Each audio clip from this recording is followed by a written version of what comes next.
Amada Iglesia de Dios, paz a vosotros. Ocupen sus lugares, hermanos. Me da gusto, hermanos, que nos volvamos a encontrar después de tan poquito tiempo, ¿no? De no vernos.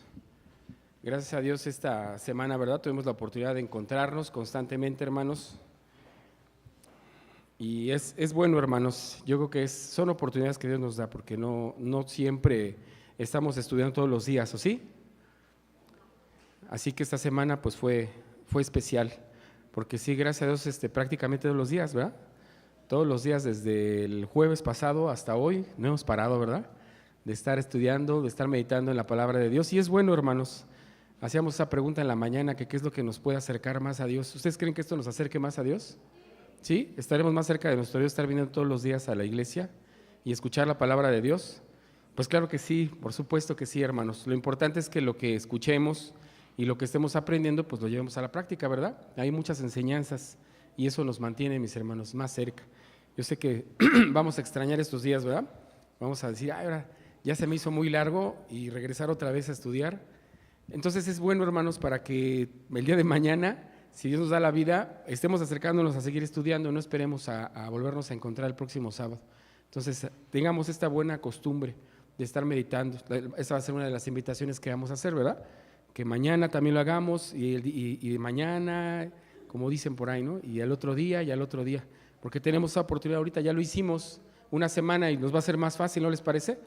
Que mañana tomemos otra vez la Biblia y lo sigamos haciendo todos los días, o escuchar las predicaciones, ya no sea la invitación a nuestros hermanos de la transmisión, ¿verdad?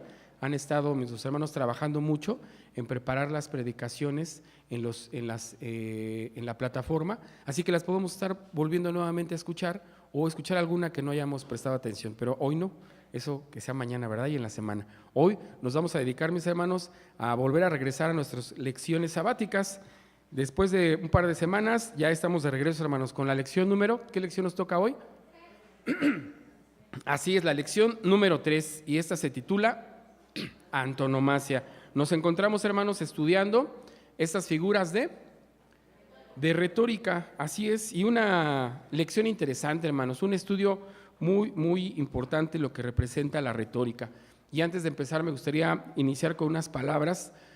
No sé si ustedes sabían, hermanos, pero hay un hermano ministro, bueno, nuestro hermano ministro ya falleció, pero él fue una persona, un obrero muy dedicado, hermanos, a los estudios de retórica. Y estoy hablando de nuestro hermano ministro Fernando Lascano. Y él, hermanos, pues fíjense, redactó por ahí un documento precisamente que tiene que ver con retórica, y me gustaría leer unas palabras que él precisamente en ese documento nos deja, y con eso quiero que hoy comencemos estas lecciones y retomemos nuestras lecciones de retórica. Lo voy a leer, dice así, dice: la retórica en las Sagradas Escrituras, estúdiela y lo sacará de dudas. Será un cristiano que sepa trazar bien la palabra de verdad, no será fácilmente engañado. ¿Podrá usted entender la Biblia en su justa interpretación? Esto nos dejó escrito nuestro hermano Fernando Lascano. Y es cierto, hermanos, el propósito de la retórica es esa, ¿verdad?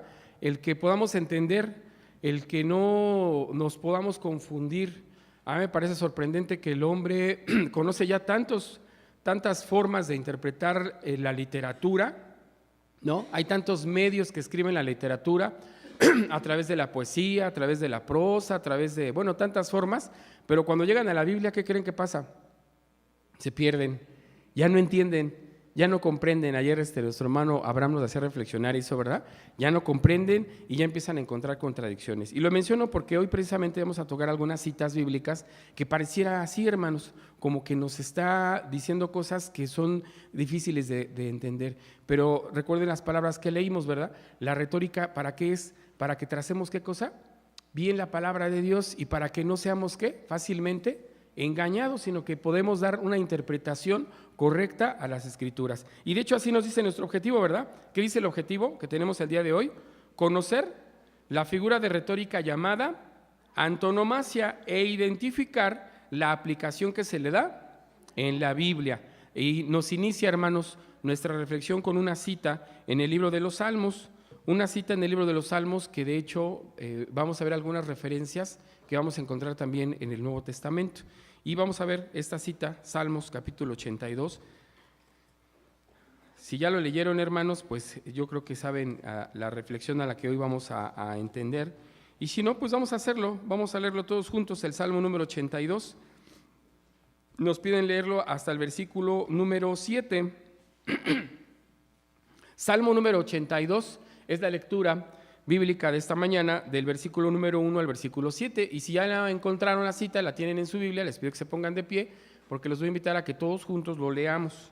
Todos juntos vamos a reflexionar. Es un salmo que trae alegría, hermanos, es un salmo que nos muestra mucho con respecto a nuestro Dios, pero que vamos a ver estas figuras de retórica que pues vamos hoy a analizarlos para que no se nos complique al momento de interpretar. Dice así, todos juntos, hermanos, desde el versículo número 1 hasta el versículo 7.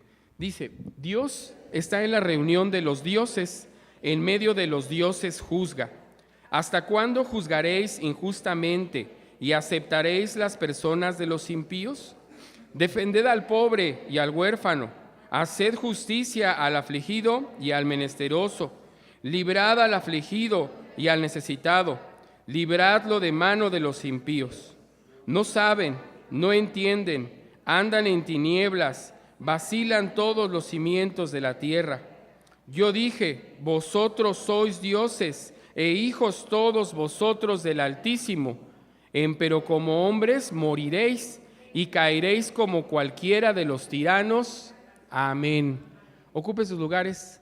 Pues vaya, qué bonita lectura, hermanos. Ya nos enseñó algo, y si se dan cuenta, la misma lectura nos está dando ahorita ya la respuesta para poder entender esta figura de retórica que se llama, ¿cuál? Antonomasia. Vamos a ver dónde la encontramos. Dice el primer versículo: ¿Dios está en dónde? ¿En la reunión de qué? De los dioses. Y aquí empezamos a hacernos preguntas. Bueno, ¿Dios es el Dios único, hermanos? ¿Hay otro Dios o hay más dioses aparte de Dios?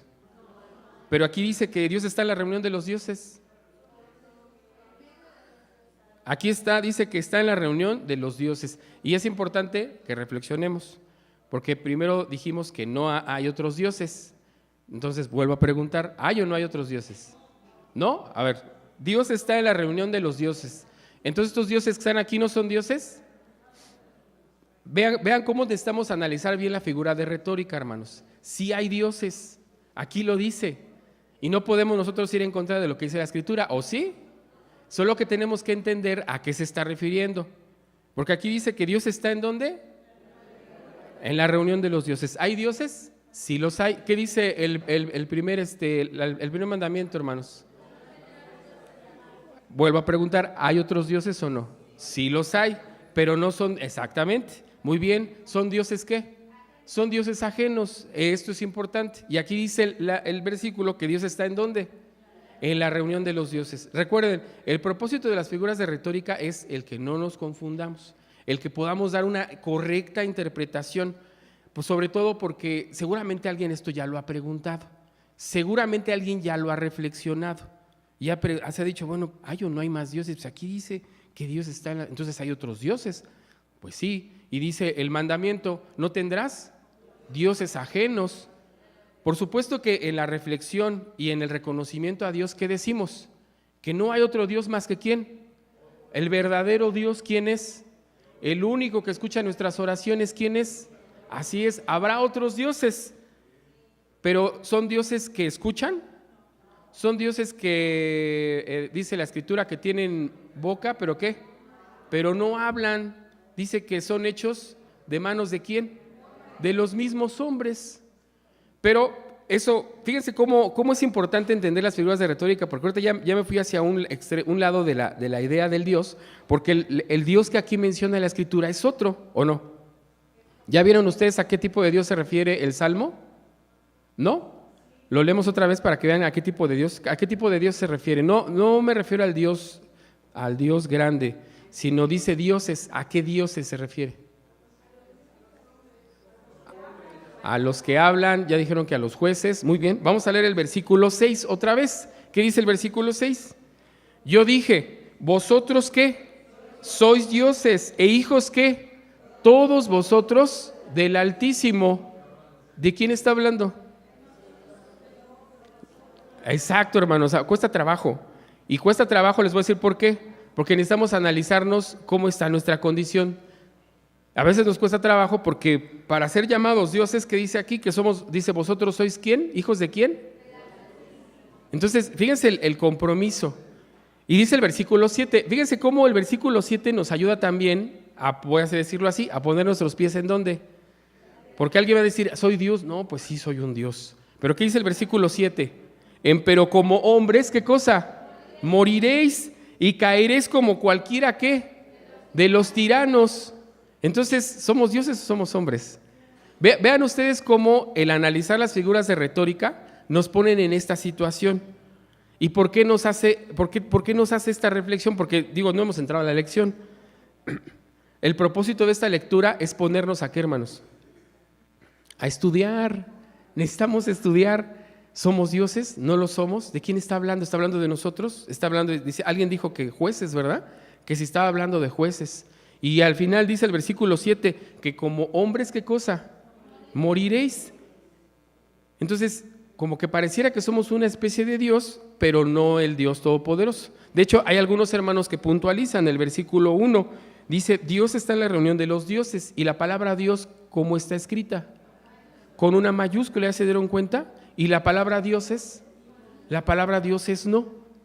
Y aquí viene cómo entender la parte que mencionamos acerca de la literatura. En la literatura y en la escritura en español, ¿qué significa una palabra cuando es con mayúscula y una cuando es minúscula? Hay una gran diferencia, ¿no es así?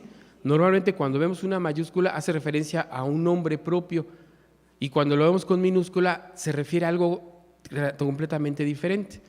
Y hay otros hermanos que dicen, bueno, es que cuando hace Dios con mayúscula es un Dios, como dicen, que es absoluto, ¿no? Es total. Y cuando es con minúscula, dicen que es relativo, que es algo menor. Fíjense cómo el estudio nos va a enseñar esto.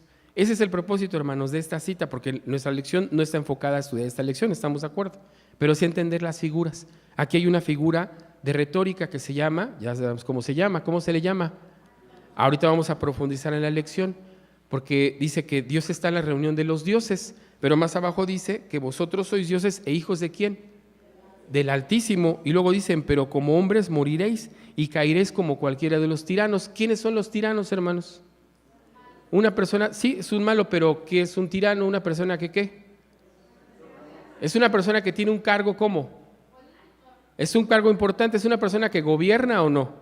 Entonces, vean cómo si hacemos el análisis, podemos entender que probablemente esto es a los que se refiere como Dios, digo probablemente porque lo sabemos, pero es importante que hagamos ese ejercicio, tienen un cargo o una responsabilidad mayor, ¿no es así? Decía, alguien mencionó jueces. ¿Qué es un juez? Pues es el que emite, el que toma decisiones en la vida de las personas. Eso no es fácil, ¿o sí? ¿Será fácil tomar decisiones para alguien? Decir quién merece ir a la cárcel, por ejemplo, o quién no. Eso no es fácil. Entonces dice Dios que Dios está ¿en dónde? En la reunión de los dioses. ¿Se necesita el poder de quién? De Dios, ¿para qué? ¿Se dan cuenta cómo las figuras nos empiezan a entender a qué se refiere? Y vean ustedes el versículo, porque ¿de qué habla el capítulo? ¿De qué está hablando? ¿Ya prestamos atención de qué está hablando? Dice, ¿hasta cuándo juzgaréis cómo? Injustamente. Entonces sí se está dirigiendo a personas que toman decisiones por otros. Y hasta dice, ¿verdad? ¿Defended a quién? Al pobre y al huérfano y haced justicia. Fíjense cómo a veces... Y eso pasa con algunos, nos quedamos en donde, en el primero, ¿no? Ya ahí no avanzamos, ¿no? Pues Dios está en la reunión de los dioses y a veces ahí se quedan todos. Y el resto del versículo, ¿qué nos dice el capítulo?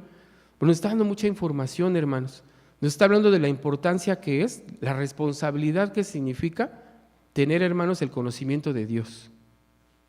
Esa es una responsabilidad muy importante, la que tenemos. Y lo dice, somos hombres. Aún los que nos gobiernan, ¿qué son, hermanos? Eso es importante porque podía uno quedarse con la idea de que son dioses. En muchas de las civilizaciones, cuando hemos estudiado a muchos de estos personajes, ¿cómo se les eran considerados? Como seres divinos.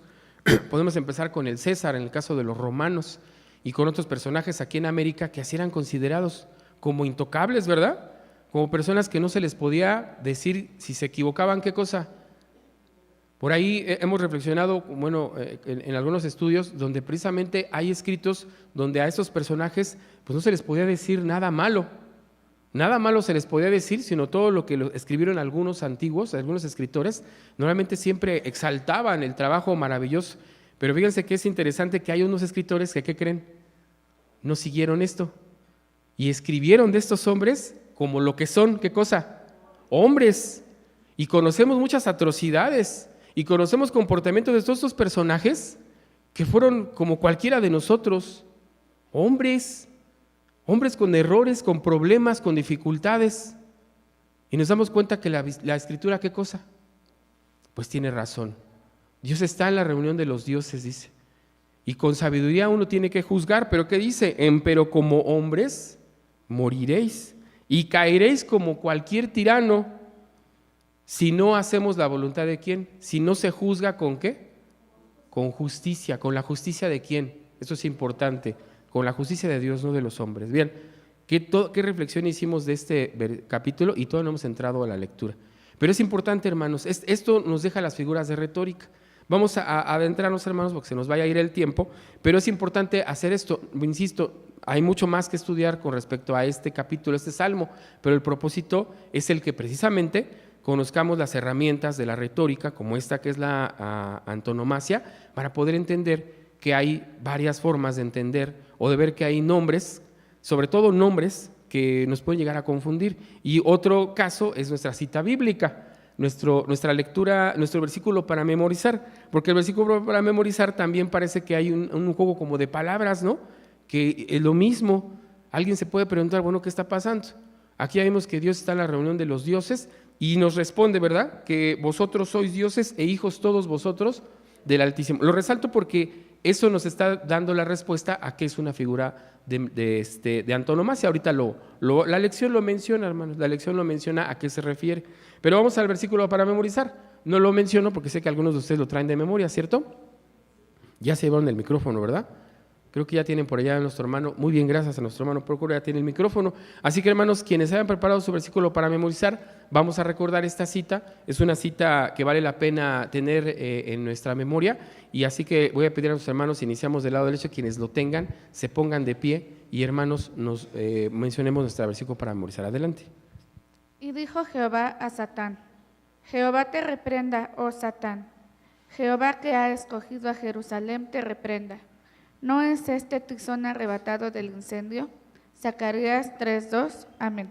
Amén. Y Jehová dijo a Satán: Jehová te reprenda, oh Satán. Jehová que ha escogido a Jerusalén te reprenda. ¿No es este tizón arrebatado del incendio? Zacarías 3:2. Amén. Amén. Y dijo Jehová a Satán: Jehová te reprenda, oh Satán. Jehová que ha escogido a Jerusalén te reprenda. Este tizón no es arrebatado del incendio. Zacarías 3:2. Amén. Amén. Y dijo Jehová a Satán: Jehová te reprenda, oh Satán. Jehová que ha escogido a Jerusalén te reprenda. ¿No es este tizón arrebatado del incendio? Zacarías 3:2. Amén. Amén. Y dijo Jehová a Satán: Jehová te reprenda, oh Satán. Jehová que ha escogido a Jerusalén te reprenda. ¿No es este tizón arrebatado del incendio? Zacarías 3:2. Amén. Amén. Y dijo Jehová a Satán: Jehová te reprenda, oh Satán. Jehová que ha escogido a Jerusalén te reprenda. ¿No es este tizón arrebatado encendido? Zacarías 3:2. Amén. Amén. Y dijo Jehová a Satán: Jehová te reprenda, oh Satán. Jehová que ha escogido a Jerusalén te reprenda. ¿No es este tizón arrebatado del desierto, del incendio? Zacarías 3:2. Amén. Amén. Y dijo Jehová a Satán: Jehová te reprenda, oh Satán. Jehová que ha escogido a Jerusalén te reprenda. ¿No es este tizón arrebatado del incendio? Zacarías 3:2. Amén. Amén.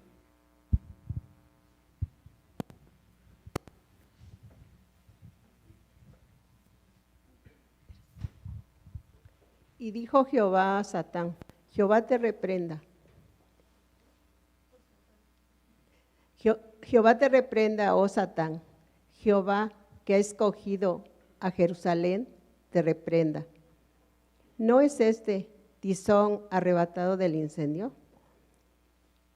Zacarías 3:2, amén. Amén.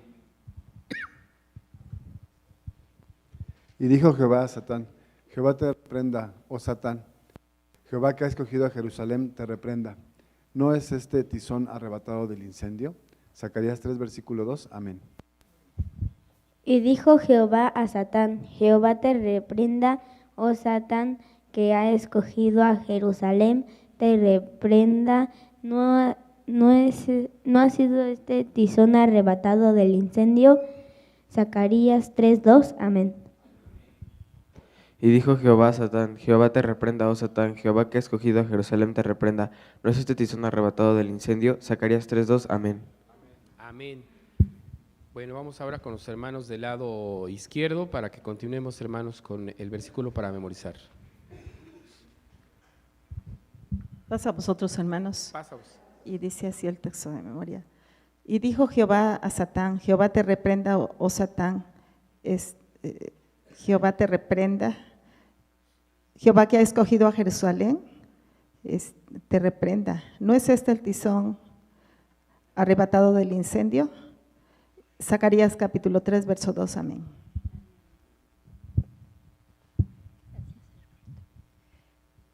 Y dice así. Y dijo Jehová a Satán, Jehová te reprenda, oh Satán, Jehová ha escogido a Jerusalén, te reprenda. ¿No es este tizón arrebatado del incendio? Zacarías 3:2, amén. Y dijo Jehová a Satán, Jehová te reprenda, oh Satán, Jehová que ha escogido a Jerusalén, te reprenda. ¿No es este tizón arrebatado del incendio? Zacarías 13:2, amén. Amén.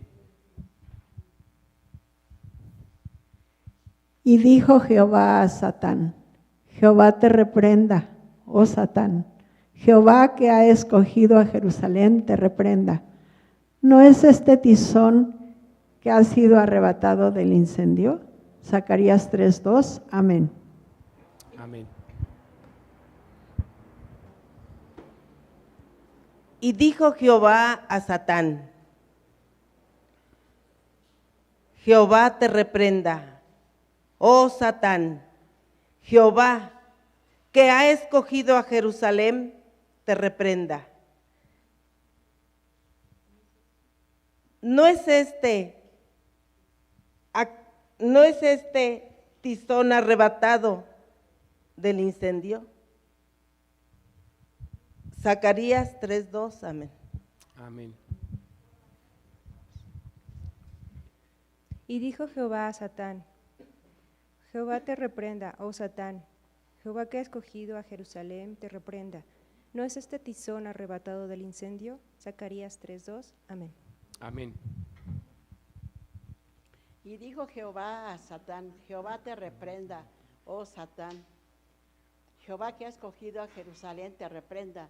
¿No es este tizón arrebatado del incendio? Zacarías 3:2, amén. Amén. Y dijo Jehová a Satán, Jehová te reprenda, oh Satán, Jehová que ha escogido a Jerusalén, te reprenda. ¿No es este tizón arrebatado del incendio? Zacarías 3:2, amén. Amén. Y dijo Jehová a Satán, Jehová te reprenda, oh Satán, Jehová que ha escogido a Jerusalén, te reprenda. ¿No es este tizón arrebatado del incendio? Zacarías 3:2, amén. Bien, hermanos, me pasa que en la parte de abajo somos todos, entonces nuestro hermano va hacia arriba, hermanos. Así que les pido que se pongan de pie, nuestros hermanos que van a participar del versículo para memoria en la parte de arriba, para que nuestro hermano también los ubique y pues también puedan ustedes participar de este versículo para memorizar.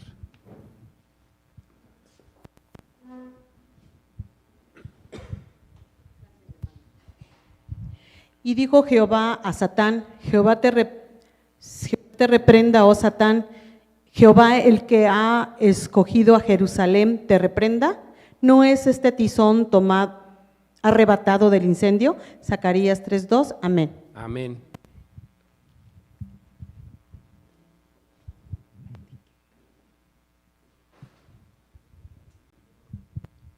Y dijo Jehová a Satán: Jehová te reprenda, oh Satán. Jehová que ha escogido a Jerusalén, te reprenda. ¿No es este tizón encendido arrebatado del incendio?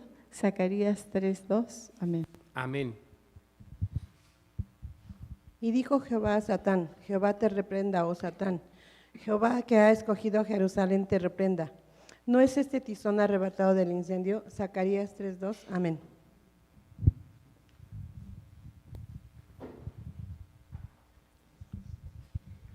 Y dijo Jehová a Satán: Jehová te reprenda, oh Satán. Jehová que ha escogido a Jerusalén te reprenda. ¿No es este tizón arrebatado del incendio? Zacarías 3:2. Amén. Y dijo Jehová a Satán: Jehová te reprenda, oh Satán. Jehová ha escogido a Jerusalén, te reprenda. ¿No es este tizón el arrebatado del incendio? Zacarías 3:2. Amén. Amén. Muy bien, pues me parece que somos todos hermanos que hemos participado de este versículo para memorizar, que dice, dijo Jehová a Satán. ¿Qué dijo Jehová a Satán? Jehová te reprenda, oh Satán, Jehová que ha escogido a Jerusalén te reprenda. Y pareciera como que entonces Jehová se está hablando a sí mismo, ¿no?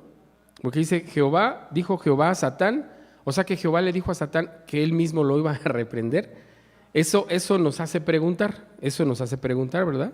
Porque aquí entonces lo que tenemos es una figura ¿de qué? De retórica. Y para que la podamos entender, hermanos, bueno, la verdad es que utilizamos la misma escritura. Ahorita vamos a entrar a comprender a qué se refiere o cómo comprender la figura de retórica, pero si nos vamos a la escritura, hermanos, y si leemos antes de iniciar el versículo para memorizar, que es Zacarías capítulo 3, así que vámonos a Zacarías 3, hermanos, para ver por qué aparece así. Dice el versículo 1, ¿estamos ahí? Versículo 1 de Zacarías 3, dice, y mostróse a Josué, el gran sacerdote, el cual estaba delante de ¿quién? Estaba delante del ángel de Jehová, y Satán estaba ¿en dónde? A su mano derecha para hacerle adversario. Y dijo Jehová a Satán, ¿quién es el que le está diciendo a Satán, hermanos? Es el ángel de Jehová, ¿ya vimos? El versículo 1 lo dice, ¿quién estaba allí? ¿Quién estaba allí, hermanos? El ángel de Jehová. Pero ¿cómo lo nombra el versículo 2? ¿Como quién? Como Jehová. A esto se le llama, ¿qué cosa? A esto se le llama antonomasia. Vamos a leer, para que no me adelante yo, el primer párrafo, el primero y el segundo párrafo, hermanos. Vamos a leerlos. Vamos a leer el primero para poder entenderlo y poder ir entendiendo a qué se refiere esta figura de retórica, cuándo se utiliza, para que precisamente, como ya lo leímos, pues no nos vayamos a confundir y podamos entender que de quién está hablando. Está hablando de un qué. Entonces no era Jehová, ¿quién era? Era un ángel, pero que estaba hablando en nombre de quién. Pues estaba hablando en nombre de Jehová. Y es tanto que lo dice, ¿verdad? Ni siquiera el ángel tiene la autoridad, fíjense nada más para hacerlo, sino dice que Jehová te reprenda, a pesar de que él trae el nombre de quién, de Jehová. Esa ya es la reflexión, pero la figura es la que nos va a mostrar que a quien se refiere como Jehová, ¿quién es? El ángel. Vamos a ver qué es el primer párrafo. ¿Quién me ayuda, hermanos? Alguien que nos ayude. Allá en la parte de atrás, nuestra hermana Andrea, por favor, si me ayudan con el micrófono. Vamos a escuchar, hermanos, el primer párrafo de nuestro tema bíblico, como dice. Adelante. En esta ocasión ocuparemos la figura de retórica llamada antonomasia, que consiste en emplear un nombre apelativo, sobrenombre o apodo, en lugar de uno propio. Antonomasia es un nombre de cualidad con sufijo ia, a partir del verbo antonomaso,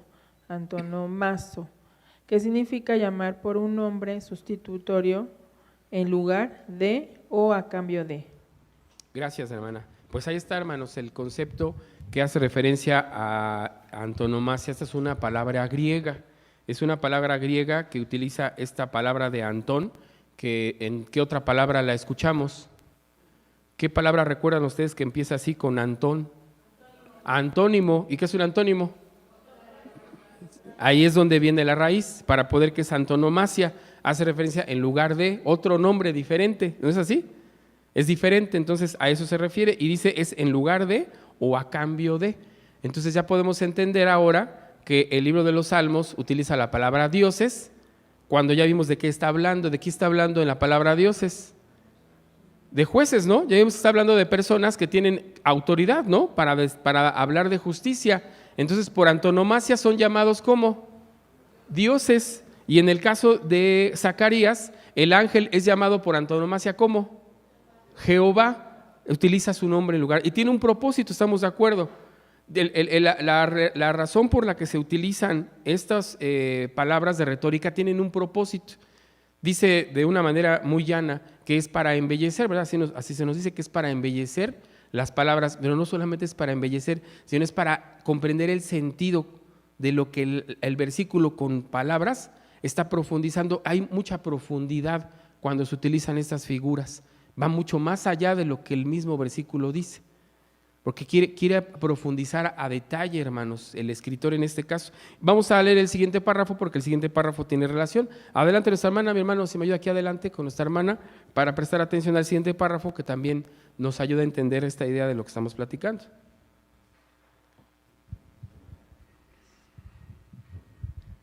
Para comprender de una mejor manera esta figura retórica, tanto los receptores como el emisor deben tener los mismos conocimientos del tema para que quede clara la relación entre esta figura retórica y el nombre propio sobre el que estamos dando información.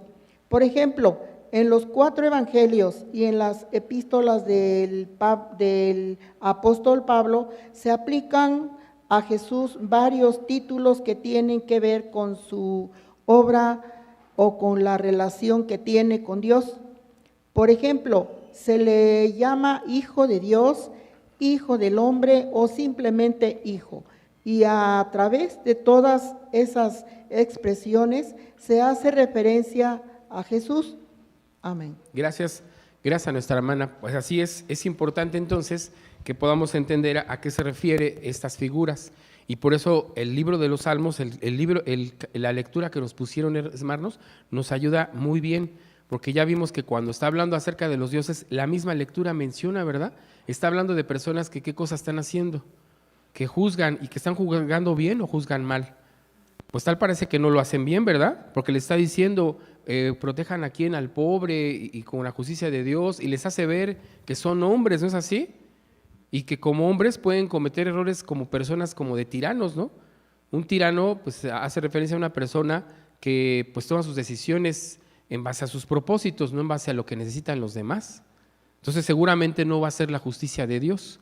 Entonces fíjense cómo ese salmo nos ayuda a entender esta idea, por eso dice, hay que conocer bien el tema, para entender que cuando hace referencia a que son dioses, pues no está hablando un Dios como nuestro Dios, como Jehová, como el poderoso, como el eterno, cualquier sobrenombre. Fíjense cómo estoy utilizando por antonomasia otros nombres, ¿verdad?, que le damos a Dios para poder entender a quién nos estamos refiriendo.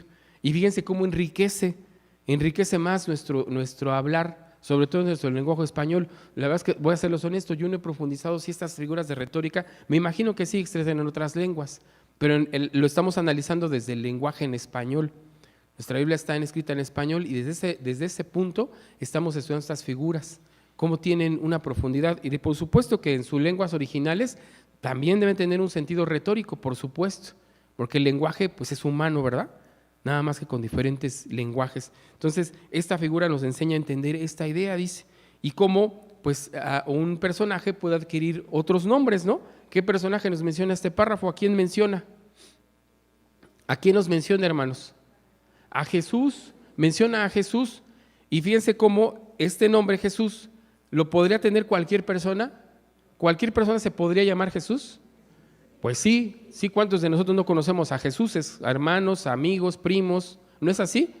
Pero muchas veces cuando queremos referirnos a Jesucristo, a Jesús, ¿cómo lo mencionamos? ¿Jesús quién?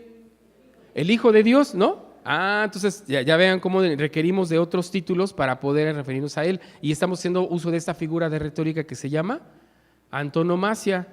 ¿sí? Porque por antonomasia Jesucristo es ¿quién? Es el Hijo de Dios. ¿Nosotros podemos ser hijos de Dios? También podemos ser hijos de Dios, pero no como Jesús, ¿no es así?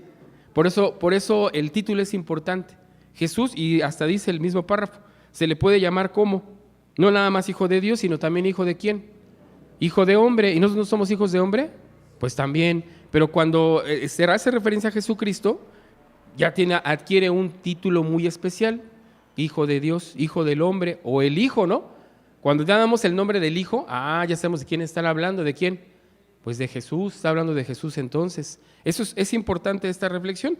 Vamos a seguir avanzando porque vamos a ver otros conceptos que se llegan como a complicar, pero que precisamente por eso es necesario, como dice este párrafo, de qué tema estamos hablando. ¿De qué estamos hablando cuando nos referimos al Hijo? ¿De qué estamos hablando cuando nos referimos a dioses, verdad? ¿De qué estamos hablando? Porque ya vimos que Dios solamente ¿quién? Pues el Todopoderoso. Y utilizamos de antonomasia. ¿El Dios de quién decimos? ¿El Dios de quién? El Dios de Israel, ¿no? Y a veces decimos el Dios de nuestros padres, ¿de quién? De Abraham, de Isaac y de Jacob. Ya sabemos de quién estamos hablando. Porque ya vemos que en todas las culturas y en todas las sociedades hay dioses. Pues ya vimos que sí o no lo hay.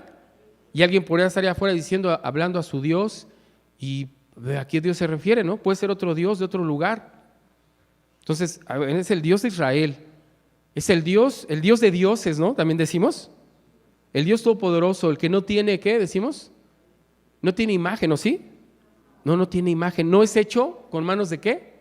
De hombres. Miren, vean, ¿se dan cuenta cómo el lenguaje embellece? Y no solamente embellece, enriquece. ¿Y en qué grado ponemos a Dios, hermanos, con estas frases? ¿En qué grado lo ponemos? Pues en el más sublime.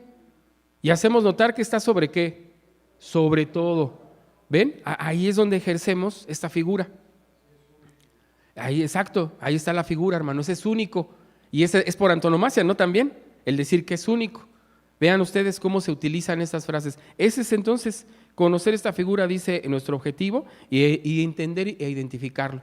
Veo, hermanos, que cuando hablamos de nuestro Dios, parece que esta retórica nos es muy fácil de entender, pero vamos a ir avanzando, porque como les dije, vamos a ver otros títulos, vamos a ver otras opciones que pues nos van a complicar un poquito, pero bueno, yo creo que conociendo del tema y entendiendo bien la figura, hermanos, como ya leímos, ¿verdad? No va a ser fácil que nos podamos confundir. Vamos a seguir avanzando.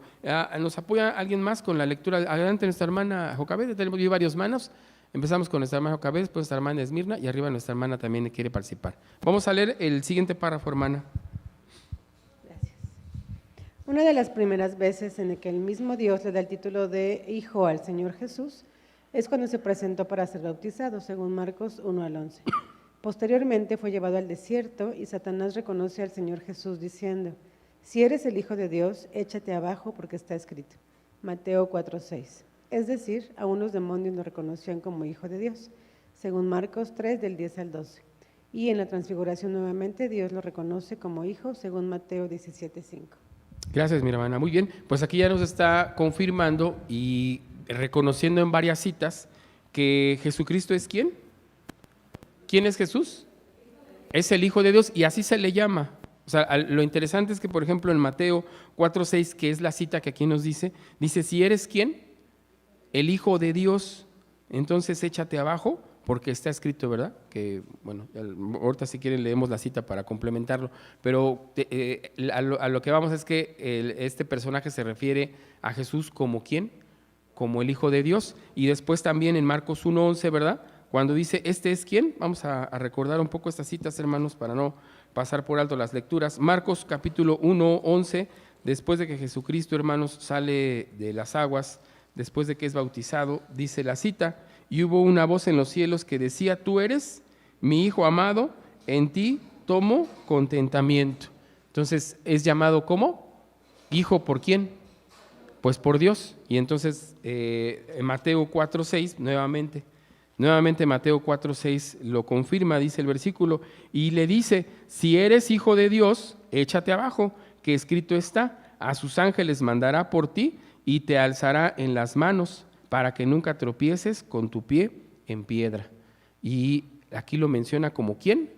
Como el Hijo de Dios. Entonces, aquí vemos nuevamente esta referencia. Vamos a leer el siguiente párrafo. Nuestra hermana, mi hermano Prócoro aquí adelante se nos ayuda con el micrófono para ver la siguiente cita que también nos está hablando acerca de Jesús.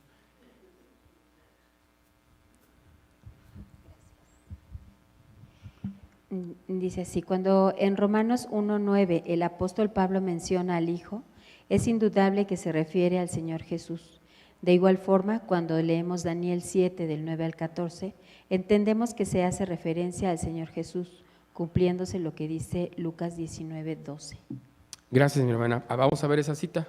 Vamos a Daniel. Dice Daniel 7. Sí, adelante, gracias.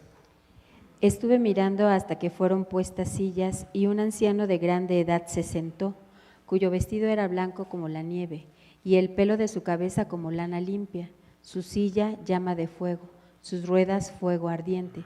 Un río de fuego procedía y salía de delante de él, millares y millares le servían y millones de millones asistían delante de él.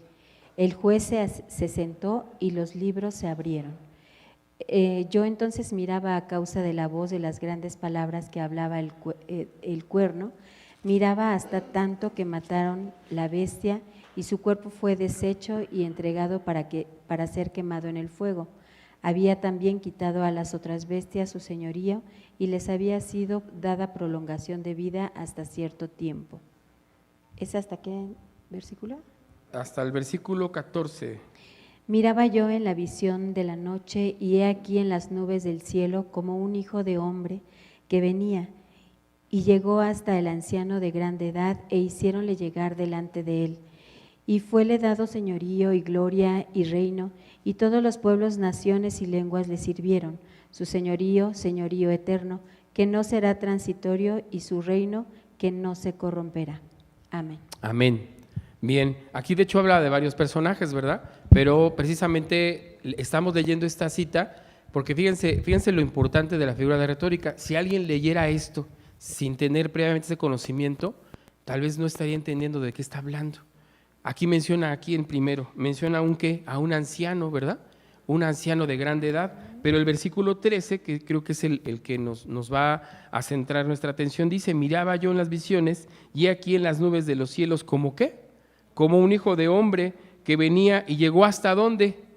Hasta el anciano de grande edad e hiciéronle llegar delante de él. ¿Y qué le fue dado a este hijo del hombre?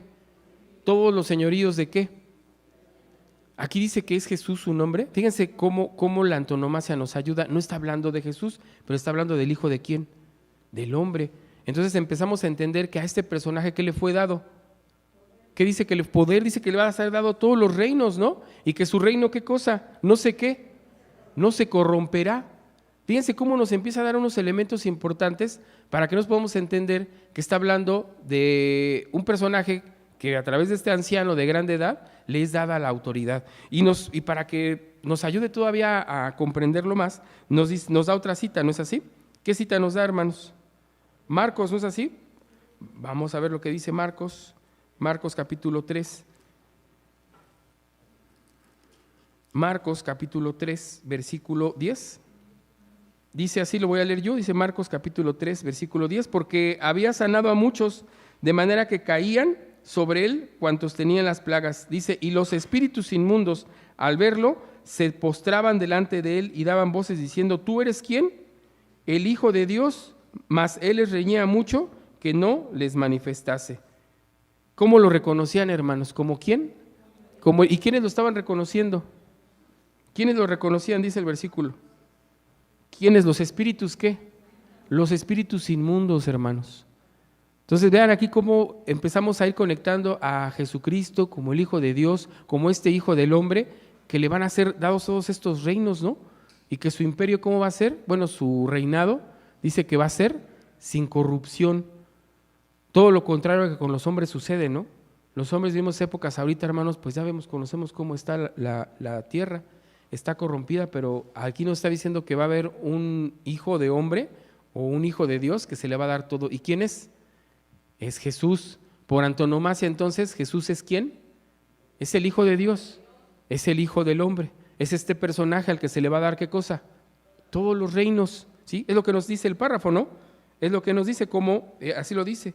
Nos está ayudando a entender entonces cómo dice cuando leemos en Daniel, entonces entendemos que se refiere a quién. Se refiere a Jesucristo. Y nos falta esa cita por leer. Leímos Marcos, que estaba arriba, pero no leímos Lucas. Y sí escuché a alguien que me dijo Lucas, hermanos, discúlpenme. Lucas capítulo 19 y es el versículo 12. ¿Sí estoy bien? Lucas 19, 12. Dice así: dijo pues, un hombre noble partió a una provincia lejos para tomar para sí un reino y volver. ¿Y de quién está hablando, hermanos? Vean cómo empezamos a darnos cuenta que es el mismo. Y esa es una parábola, ¿no es así la que estamos leyendo? Es una parábola de un hombre que iba a regresar e iba a tomar, ¿qué cosa? Su reino. Dice el versículo 10, para que a lo mejor también nos ayude. A veces no solamente nos ayuda a leer un versículo, sino leer más. Sigo aquí en Lucas 19 y el versículo 10, porque el Hijo del Hombre vino ¿a qué? A buscar y a salvar lo que se había perdido. Dice el versículo 11, y oyendo ellos estas cosas, prosiguió Jesús y dijo una parábola para cuando estaba cerca de Jerusalén, porque pensaba que luego había de ser manifestado el reino de Dios. Entonces, aquí es claro, hermanos, que estamos viendo que hay un Dios poderoso, pero también hay ¿quién? ¿Un qué? Un hijo, ¿no? Que es enviado a cumplir un propósito y una misión, que entendemos que desde cuándo estaba escrito este hombre, desde Daniel y desde los profetas, y luego lo vemos en los evangelios, y luego lo vemos en las parábolas, que sigue mencionando al Hijo del Hombre, sigue mencionando al Hijo de Dios, a este hombre que dice que va a venir y va a tomar, ¿qué cosa dice? Va a volver a tomar su reino. Entonces, vean cómo entendemos que aquí hay retórica, aquí hay figuras que nos están hablando para que podamos nosotros entender. Ese es el objetivo y es el propósito de la lección, que nos podamos entender, dice así, identificar cómo se van aplicando esas figuras. Mi hermana creo que quería hacer un comentario, mi hermano se me ayuda aquí adelante con el micrófono. Y ahorita seguimos con la lectura, hermanos, porque nos sigue mencionando en este ejercicio al Hijo de Dios. Pasa vos, muchas gracias. Pasa vos, hermano. Pues solo me gustaría aportar a la escuela la importancia del nombre, tanto en la psique humana, en la mente humana, como para el proceso de socialización que vivimos día con día, afuera en el mundo. Dice la Escritura que una de las primeras actividades que tuvo que hacer Adán cuando fue creado, pues fue nombrar a los animales, ¿no? Justamente lo que decimos los psicólogos es que lo que no se nombra no existe para la sociedad. No es que no exista, sino que el ser humano necesita nombrar para saber que algo existe. En ese sentido, por ejemplo, uno de los derechos más importantes de los niños es el derecho a un nombre. Y los padres cometen una falta grave cuando no registran al niño en el registro civil del mundo, o incluso cuando ya el niño tiene 2, 3 años y no le han puesto un nombre fijo, lo cual tiene consecuencias graves en la salud emocional y mental de los niños, ¿no? Cuando no se les ha asignado un nombre.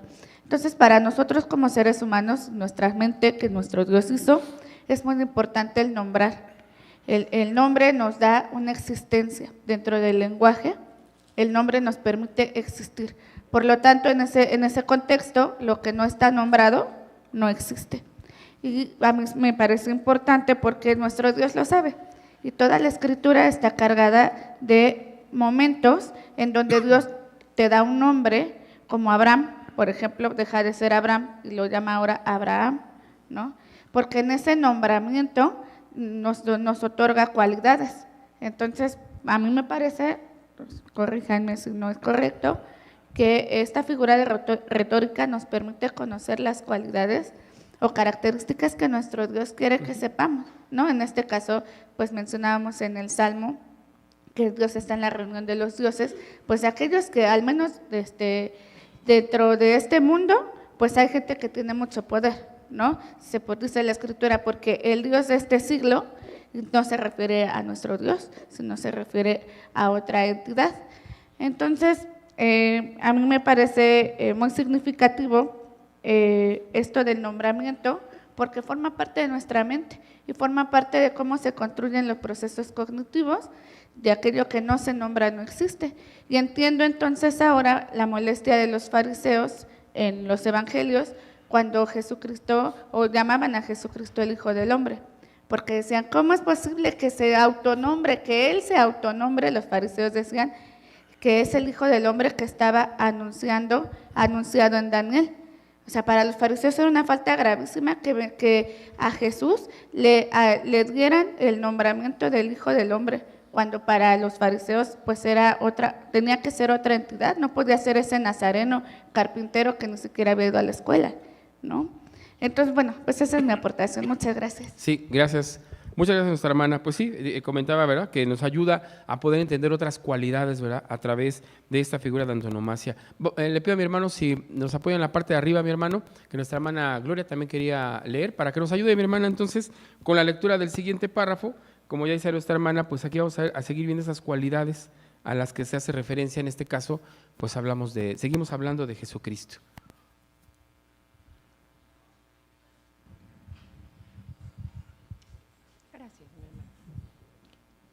Dice, cuando Romanos 1:9, el apóstol Pablo menciona al Hijo, es indudable que se refiere al Señor Jesús. Perdón, hermana. Ay, perdón, sí, estoy mal. Juan el teólogo utiliza los términos Hijo del Hombre, Hijo de Dios e Hijo para referirse al Señor Jesús. Y todos estos términos son utilizados por antonomasia en función de la relación que Jesús tiene con el Padre, según Apocalipsis 1:13, 2:18 y 14:14. ¿Los leo? Si nos puede ayudar, hermana, sí, vamos a leerlos precisamente para entender esto que menciona el párrafo, porque eso es importante, hermanos. Dice que, fíjense, no solamente cualidad, sino nos ayuda a entender la relación de quién, de Dios con quién, con Jesucristo. Gracias. Apocalipsis 1:13, hermanas, si nos ayuda con la lectura, ¿cómo dice? Sí, dice, 1:13 dice, y en medio de los 7 candeleros, uno semejante al Hijo del Hombre, vestido de una ropa que llegaba hasta los pies y ceñido por los pechos con una cinta de oro. Amén. Y luego es 2:18. Sí, con esa, hermana, nada más ayúdenos con esa lectura. 2:18 también de aquí de Apocalipsis. Sí. Y dice, y escribe el ángel de la iglesia en Tiatira, el Hijo de Dios, que tiene sus ojos como llamas de fuego y sus pies semejante a latón fino. Dice estas cosas. Amén. Gracias, mi hermana. Aquí entendemos lo que precisamente nos menciona, que la relación que hay entre Jesús y el Padre. Bueno, de hecho, ahí va otra figura con antonomasia. ¿A cómo le estamos llamando a Dios? ¿Cómo qué? Como Padre. ¿Y a Jesucristo como qué? Como Hijo. Entonces, uno es el Padre y el otro es el Hijo. ¿Por qué se insiste mucho en esto? Fíjense, porque precisamente el siguiente párrafo nos ayuda a entender pues una confusión que por ahí existe en el mundo. Voy a leerlo yo, el siguiente párrafo. Dice así, hermanos, otro término que se utiliza en las Escrituras para referirse al Hijo de Dios o incluso a Jehová. A ver, otra vez lo leo. Otro término que se utiliza en las Escrituras para referirse al Hijo del Hombre es ¿quién? Es Dios, e incluso ¿quién? Jehová. De ahí el error de creer que Jesús es ¿quién? Es Dios. Sin embargo, nosotros sabemos que el uso de dichos nombres obedecen a la relación que hay entre Dios y el Hijo. Es decir, por antonomasia se le llama Dios. Una prueba de esto es que los mismos judíos creen que los siguientes versículos se refieren al Mesías. Ahí está la cita, dice, y se dirá que aquel día, he aquí, nuestro Dios, le hemos esperado y nos salvará. Este es Jehová, a quien hemos esperado. Nos gozaremos y nos alegraremos en su salud, dice Isaías 25:9. Este versículo habla del Mesías, del Hijo de Dios, al cual se le llama ¿cómo? Dios. Sin embargo, no es el Dios eterno. Asimismo, cuando se profetizaba del Mesías, Isaías utiliza el término Jehová, voz que clava en el desierto, barred camino a Jehová, enderezad calzada en la soledad a nuestro Dios. Y ahí están las citas. De ahí la importancia, hermanos, de poder entender esta reflexión sobre estas figuras, sobre estas retóricas. Decía nuestra hermana que sí es cierto, se utilizan esto para dar cualidades, para dar un mensaje importante, pero pues si no comprendemos, como dice el mismo párrafo, el tema, pues se puede confundir que entonces está hablando de Dios, como la cita de memoria que dijimos. Jehová dijo a Jehová, Jehová te reprenda. Y alguien diría, ¿no se habrán equivocado ahí? O sea, alguien que a lo mejor no comprende eso, pues piensa que se equivocaron. Y efectivamente, Isaías y otros profetas así hablan. Hay una cita que dice, ¿verdad? Que Jehová va a poner sus pies ¿en dónde? En el monte, ¿no dice así? En el monte de Sión. ¿Y de quién está hablando? Está hablando de Jesús, efectivamente, del Hijo. Está hablando del Hijo, porque ya vimos todas estas citas. ¿Quién es Jesucristo? Que es el Hijo. ¿Y quién es nuestro Dios? ¿Que es quién? Es el Padre. Pero en este lenguaje tan rico, tan enriquecedor, pues vamos a encontrar citas, sobre todo en el Antiguo Testamento, que no se conocía todavía el nombre de Jesús, pero que sí se sabía que existía el poder de quién. El poder de Dios, ¿no? Y que el poder de Dios iba a obrar sobre quien nuestro Dios tuviese autoridad. ¿A quién también se le da el nombre de Dios? Ya vimos. ¿A quién normalmente se le da mucho el nombre de Dios o de Jehová en el Antiguo Testamento? A los ángeles. Y normalmente el profeta cuando hablaba de sí el profeta o de quién hablaba. Cuando el profeta se expresaba, ¿quién estaba hablando? Era Dios, ¿no? Y lo leímos, ¿no? Cuando dice pueblo, cuando por ejemplo dice Isaías, ¿no? Fíjense, vamos a ver, y hay quien tenemos que entender quién está hablando. Definitivamente que es Dios, pero no lo escribió Dios, en realidad no lo dijo Dios. Dice así el versículo Isaías capítulo 2, oíd cielos y escuchad tu tierra, porque habla ¿quién? ¿Quién habla? ¿Sí estamos ahí, hermanos? Isaías capítulo 1, versículo 2, a lo mejor lo dije muy rápido. Isaías capítulo 1, versículo 2 dice, oíd cielos y escuchad ¿quién? Tu tierra, porque habla Jehová, crié hijos y engrandecílos y ellos se rebelaron contra mí. ¿Esto quién lo está diciendo? Isaías lo escribió, pues no dice Isaías, libro del profeta Isaías, visión de Isaías. Isaías, ¿qué dice? ¿Habla quién? ¿Y es Jehová el que está hablando? O sea, ¿Isaías era Jehová? Pero cuando habla a Jesucristo, cuando se refieren a Jesús, ahí sí dicen que se refiere a Dios. Entonces, no, hermanos. Está hablando que es Dios, por supuesto. Y el mismo Jesucristo lo dice, ¿no? Cuando les dice, muéstranos al Padre, ¿qué les dice Jesús? Pues no me están viendo a mí, pero no está diciendo que Él sea Dios. Por eso decía nuestra hermana que pues se confundían los fariseos y hasta lo querían apedrear. Y se lo dijeron, pues es que tú siendo hombre te haces ¿qué? Y precisamente utiliza la cita de Salmos. Vamos a ver esa cita para que podamos entender a lo que se refiere Salmos. ¿Eso está en dónde, hermanos? ¿Quién recuerda la cita? Donde precisamente los fariseos lo cuestionan. ¿La recuerdan o no? ¿Es Juan? ¿Está en Juan, hermanos? ¿Está en Juan? Vamos a Juan.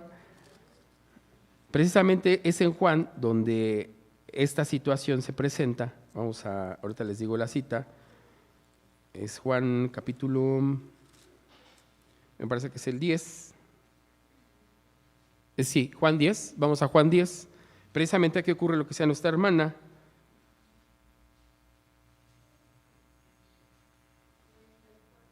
El versículo 30, por ejemplo, dice, yo y el Padre, ¿qué cosa? Una cosa somos. Entonces volvieron a tomar piedras para apedrearlo. Muchas buenas obras os he mostrado de mi Padre, ¿por cuál de estas me vas a apedreáis? ¿Y qué dijeron? Respondieron los judíos, por buena obra no te apedreamos, sino ¿por qué? Por la blasfemia y porque tú siendo hombre, ¿qué te dices? Y entonces aquí les recuerda a Jesucristo lo que acabamos de leer en Salmos, ¿qué dice? Respondiendo Jesús, ¿no está escrito en vuestra ley? Yo dije ¿qué? ¿Dioses sois? Y dijo, ¿dioses a quiénes? A aquellos a los que fue hecha la palabra. ¿Y la escritura qué cosa? No puede ser quebrantada. A quien el Padre santificó y envió al mundo, vosotros decís qué cosa. Tú blasfemas porque dije ¿qué? ¿Se dijo Dios? ¿Él se dijo Dios? No, se dijo ¿cómo? Desde luego que bueno, ya los hermanos nos ayudaba a entender eso porque sí es complejo y más para estos hombres que pues obviamente que no lo iban a aceptar por ningún motivo. Pero aquí empieza a aclararse mucho, hermanos. Las obras que Jesucristo hacía, ¿de quién son? Lo que manifestaba a Jesucristo, ¿de quién era?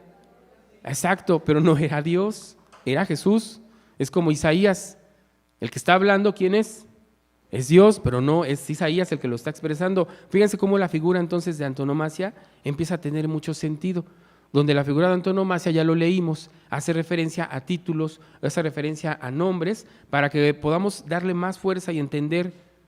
Isaías tenía que decir que el que estaba hablando, ¿quién era? Pues era Dios, porque lo iban a escuchar a Isaías. Pues si con dificultad, hermanos, escuchaban la palabra de Dios. Entonces tenía que hacerse ver que era Dios el que estaba hablando. Lo mismo el ángel, lo mismo el ángel. Él tenía que manifestar, él era el que traía el nombre de Dios. O en este caso en la lectura que tenemos dice Jehová. Pero pues ya vimos que no, que es un ángel. Entonces esta figura creo que me parece que es importante que la entendamos y que la reflexionemos para entender cuando por antonomasia se le llama a Jesucristo como Dios, ¿no? Por antonomasia, no porque lo sea. Cuando se le llama al ángel, ¿cómo? También Jehová, ¿por qué? Por antonomasia. Eso es importante que lo entendamos. Esto nos ayuda a resolver mucho, hermanos, y aclararnos precisamente como dice este párrafo, ¿verdad? Cómo puede haber allí alguna confusión, pero es importante entonces profundizar en el tema. No nos podemos quedar con una frase, no nos podemos quedar con una cita, ¿verdad? Tenemos que estar constantemente en cómo, en el estudio. Ese es el propósito de estas figuras, hermanos. Alguien puede decir, bueno, ¿y para qué las figuras de retórica? Pues para estudiar más. Necesitamos estudiar más. La verdad es que sí necesitamos, hermanos, porque sí pasa que nos preguntan y a veces se queda uno frío, helado. No sabemos, pues sí es cierto, ¿verdad? Y nos ponen la cita, mira, aquí dice. Ay, pues sí es cierto, eso dice aquí, que en el principio era ¿quién? El verbo, ¿y el verbo era? Y ay, no, pues aquí está, mira. Espérame, a ver, te voy a dar otras citas. Y aquí Jesucristo, ¿cómo les dice, verdad? Pues dice Salmos, que Dios está ¿en dónde? En la reunión de los dioses. Ah, bueno, pero son otros dioses. Entonces, eso es lo que nosotros necesitamos, hermanos, empezar a entender y a comprender este mensaje. Vamos al siguiente párrafo para ir viendo, el objetivo es el mismo. De hecho, el siguiente párrafo confirma lo que ya hablamos. Lo voy a leer también yo. Dice así, de la misma manera en que por antonomasia se le llama a Dios, ¿a quién? A los ángeles, ¿y a quiénes? Y a los jueces, ¿y a quién? Al mismo Moisés. Asimismo, el Hijo de Dios es llamado ¿cómo? Dios. Sin embargo, ni los ángeles, ni los jueces, ni Moisés, ¿qué cosa? Son el Dios eterno, sino que eran un representante de Dios, y por esta figura de retórica se les llama ¿cómo? Dios. ¿Estamos de acuerdo? Entonces, he ahí la importancia, hermanos, de entender el lenguaje. La escritura, la Biblia, así está escrita, hermanos. Está escrito en diferentes formas y figuras, en simbolismos, en otras palabras de retórica. Jesucristo hablaba por parábolas, y esa también es una retórica, ¿no es así? Ya estudiamos la del eufemismo, por ejemplo, también y así está escrita la Biblia, ¿verdad? Y no significa que esté mal, es el lenguaje que se utilizaba. Vamos a ver más, ahorita estamos en el tercero, y nos vamos a encontrar con muchas más figuras. Hay por ahí fábulas también, porque también hay quienes se confunden, hermanos, cuando empieza a hablar Jesucristo o se ven ahí como que, pues entonces existe o no el infierno. Bueno, está utilizando figuras. ¿Y cuál es el propósito? Ya lo mencionamos, enriquecerlo más, darle más fuerza, darle más sentido y comprensión a lo que se está hablando. Y fíjense cómo la lección, en este caso, nos dirige a dos personajes que tienen que ser, hermanos, nuestro objetivo principal, nuestro Dios, como ese Padre, como ese del que se recibe todo, pero también ¿quién? Hay un Hijo, ¿verdad? El que también trae una autoridad. Y hay más palabras para Jesucristo. Ahorita estoy recordando cuando hablamos por antonomasia de Jesús, porque también se le dice maestro, ¿no? ¿Es el único maestro? ¿O hay más maestros? Pero también nos referimos a Él como ¿quién? Como maestro, ¿sí? Empezamos a utilizar y cuando hablamos de maestro, fíjense, el sentido de la palabra, ¿qué quiere decir? ¿Que Él qué cosa? ¿Él nos qué? Pues Él nos enseña, es como dice el párrafo, ¿verdad? Cuando se habla esa relación entre padre y hijo, bueno, tiene un propósito, e hijo, tiene un propósito el hijo. ¿Quién es? ¿Que está por abajo de quién? ¿Que está por abajo de quién? Pues de Dios. ¿Y qué es creación de quién? Pues de Dios. ¿Ya vieron? cómo nos ayuda mucho a entender esto. Y así podemos también orientar tal vez a quienes nos pregunten, ¿verdad? De hacerles ver, mira, pues es que Él es el Hijo. Y si es llamado Hijo, pues tiene un ¿qué? Pues tiene un Padre, entonces no puede ser Él. Ah, es que mira, aquí dice Dios. Ah, mira, pues es correcto. También aquí vas a ver que a los ángeles les dice Dios y ellos no eran dioses. A Moisés, a los profetas, ya lo mencionamos. A los profetas también eran llamados así, pero no por eso eran Dios. Bueno, pues es importante esta lección, hermanos. Sobre todo este ejercicio me parece que es muy bueno. Nos ayuda mucho, hermanos, a esclarecernos. Y no solamente hoy estamos estudiando la antonomasia, sino ya estamos viendo cómo utilizar estas figuras para poder entender que Dios no es quién, no es Jesús. Y que Jesús no es quién, no es Dios. Una lección muy importante, ¿eh? Una lección muy importante que ha generado dudas en toda la humanidad, hermanos. Hasta la fecha todavía hay quienes tienen dudas. ¿Y será posible que sea por no leer? ¿Será posible que sea por no escudriñar a profundidad las Escrituras? Yo creo que sí, a muchos nos ha pasado, ¿no? Yo conozco muchos hermanos que así lo han dicho, ¿no? Es que yo he leído la Biblia y como que no me queda claro, pues estas ideas que me están diciendo. Pues es cierto, es el aprender, es el acercarnos más a la palabra, hermanos. Bueno, tenemos un párrafo más. ¿Alguien lo quiere leer o lo leo de igual forma yo? Aquí creo que nos quieren adelante, nos quieren ayudar con la lectura. ¿Sí? Mi hermano Prócoro, si nos ayuda con el micrófono. El siguiente párrafo que dice Moisés, sí, así es.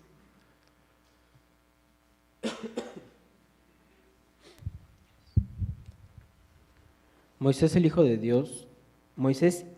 el Hijo de Dios fueron representantes del eterno Dios en la tierra, y ninguno de ellos habría podido hacer los milagros que hicieron si Dios no hubiese estado con ellos. Los ángeles fueron llamados Dios porque eran unos representantes del eterno Dios. Los jueces también eran llamados dioses porque debían estar en el lugar de Dios para juzgar al pueblo de una manera correcta.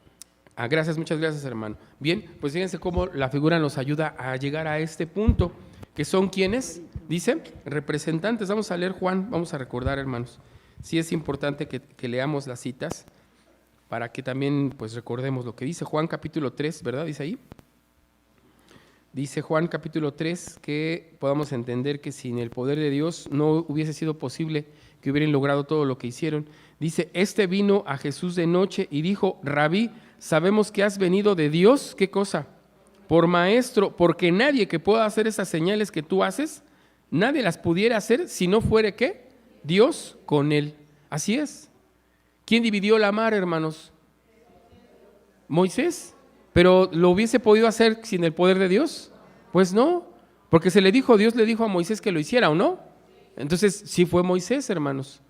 Pero es a lo que vamos, pero sin el poder de Dios lo hubiera hecho, ¿no? Ahí está el caso, por ejemplo, de Sansón. Sansón, ¿cómo era Sansón? Fíjense cómo creemos que Sansón era fuerte. ¿Y por qué no pudo al final cortarse las cadenas que le pusieron? Si era fuerte. Entonces, ¿quién era el que lo hacía fuerte? Era Dios. ¿Ya vieron cómo reflexionamos? Y a veces se tiene esa idea, ¿no? De que Sansón era el hombre más fuerte. En realidad era Dios, hermanos. Y sin Dios, ¿cómo quedó Sansón? Pues débil, quedó débil, ¿no? Porque ya no pudo, hermanos. Lo hicieron preso y hasta le sacaron los ojos. Y fue hasta que Dios volvió a ser con él que tuvo esa fuerza. Entonces, era Dios, hermanos. Lo mismo aquí nos está diciendo, lo decíamos de Moisés. Pues Moisés dividió el mar, pues sí. Y veamos las maravillas de estos hombres, por ejemplo, Saúl, y así lo dice, que ¿quién estaba con él? Dios. Y en cuanto se alejaba el espíritu o nuestro Dios de estos hombres, ¿qué pasaba? Ya no había, hermanos. Decía que Dios buscaba a Saúl, ¿verdad? Cuando cometió sus errores, dice que lo buscaba, ¿y qué cosa? Ya no le contestó Dios, ya no le respondió. Entonces, esto es importante, hermanos, y es un ejemplo para nosotros. Cómo, pues, puede ser que también nosotros podamos convertirnos en un representante de Dios. Así lo decimos, ¿no? Cuando llega un alma nueva, ¿quién decimos que la trajo? Bueno, en realidad, ¿quién lo trajo? Pues un hermano, un amigo, ¿no? Pero ¿qué decimos? ¿Que Dios qué cosa? Pues utilizó seguramente al hermano o al amigo o hasta el canto, pero decimos que es Dios el que nos trae a este lugar. Y estamos utilizando esas figuras de retórica, ¿no es así? Precisamente para utilizando este lenguaje, le damos un sentido mucho mejor, hermanos. La verdad es que cuando leemos estas citas nos reconfortan. Quiero leer dos más, hermanos, antes de ir finalizando. Ya estamos por terminar. Dice Hechos capítulo 10, 38.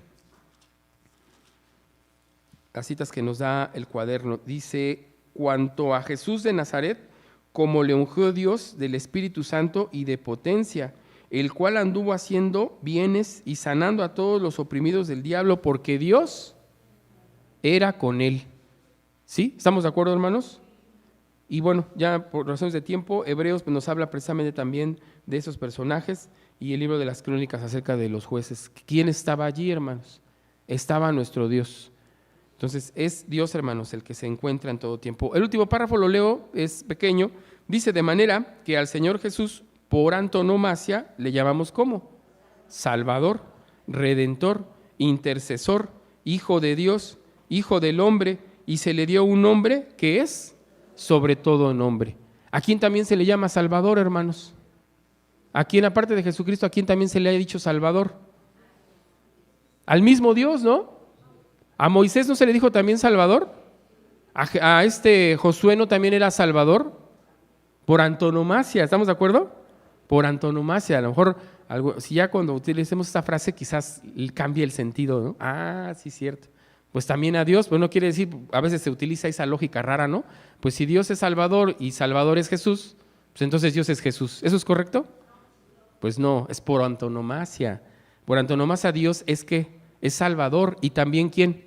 También Jesús es Salvador, pero Dios es el poderoso, ¿estamos de acuerdo? Es el eterno, y el eterno que creó ¿a quién? A su Hijo. ¿Para qué ya lo leímos? Aquí lo acabamos de leer en Hechos. Anoten esas citas, hermanos, son básicas. ¿Para qué fueron enviadas? Para dar salud, para sanar a quién dice, para que se hiciera y se cumpliera su obra. Fíjense cómo de esta lección, hermanos, hasta podemos sacar, ¿verdad? Una lección de evangelización, y para aclarar que todo cuanto existe es de Dios, pero también dice el último párrafo, que se le dio un nombre sobre ¿qué? Sobre todo nombre. Y dice también, parece que es a veces he subido las citas, es Salonicenses o Colosenses, que dice que toda rodilla, ¿qué cosa? Se doble en el nombre de ¿quién? De Jesús. ¿Por autoridad de quién? De Dios. ¿Sí? Pues creo que quedamos muy, muy claros, hermanos, con esta lección. Nos parece que este recurso de la retórica es muy bueno, pero también, mis hermanos, esta lección nos está apoyando para que podamos entender sobre nuestro Dios y sobre nuestro Maestro Jesucristo. Muy bien, pues me parece que la lección es clara, hermanos, y pues ya tenemos una herramienta más para poder comprender cómo interpretar y conocer las Sagradas Escrituras. Dice la pregunta número 1, ¿qué nos da a entender la figura de retórica por antonomasia? ¿Qué nos da a entender, hermanos? Que ya se comentó ahorita, ¿verdad? ¿Qué es lo que nos da a entender?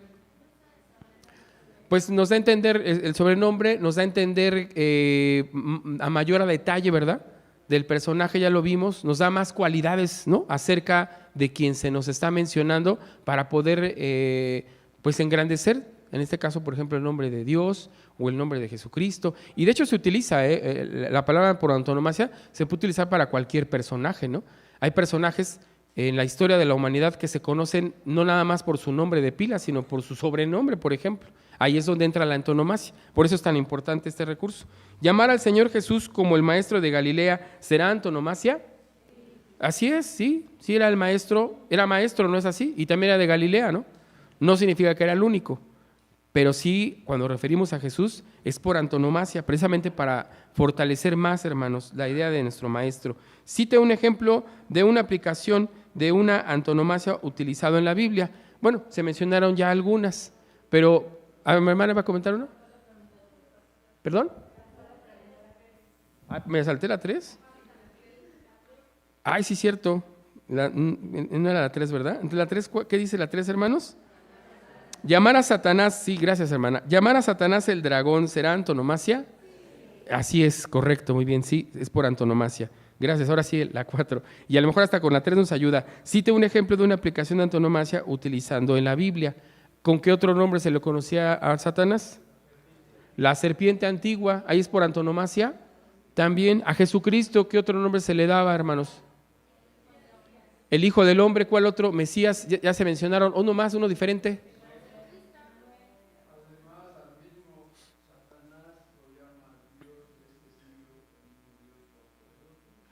Sí, también, ¿verdad? Dice que es el príncipe de este mundo. Yo me refería, bueno, ya mencioné a su hermano de Satanás, pero de Jesucristo ya por ahí escuché otras dos más. Era Mesías, ¿qué más dijeron? El Cordero, Emanuel, dijeron, bueno, Emanuel también es otro nombre, pero también el Cordero de Dios, ¿no? También era llamado, he aquí el Cordero de Dios que quita el pecado del mundo. ¿Y de quién está hablando? De Jesús. Por antonomasia, ¿es quién? El Cordero de Dios. Y fíjense cómo hasta nos empieza a aclarar muchísimos más temas, ¿no? De ahí sale otro tema que tiene que ver con los sacrificios, pero bueno, ese ya es otro caso. Pero esa es la figura de antonomasia, hermanos. Y con esa última pregunta, ¿por qué es importante entonces entender el uso de la antonomasia en la interpretación de las Escrituras? ¿Por qué es importante? Para no confundirnos, ¿verdad? Para aclararnos precisamente detalles. La Escritura así se expresa, hermanos. Ya vimos que está llena de figuras y de modos en las que se va a referir a un personaje de una o de otra manera. Y el propósito que tiene es el ayudarnos, yo así lo veo, pienso que tiene que ver también con que nos ayuda a estudiar más, a que no nos quedemos solamente con esa cita, por alguna razón lo dice y luego encontramos otra, y luego encontramos otra. Ahorita, por ejemplo, ya se hizo el ejercicio con Jesucristo, ¿verdad? Cuando le dicen, pues tú te haces ver Dios, pero ya leímos Salmos, y Salmos efectivamente ahí dice lo que Jesucristo dijo. Vean entonces la importancia, hermanos, de conocer estas figuras de retórica. Pues vamos a seguir estudiando más, hermanos. Tenemos más lecciones que vamos a estudiar sobre retórica y bueno, pues ya las dejaremos para las próximas lecciones. Muchas gracias, mis hermanos. Pasa a vosotros.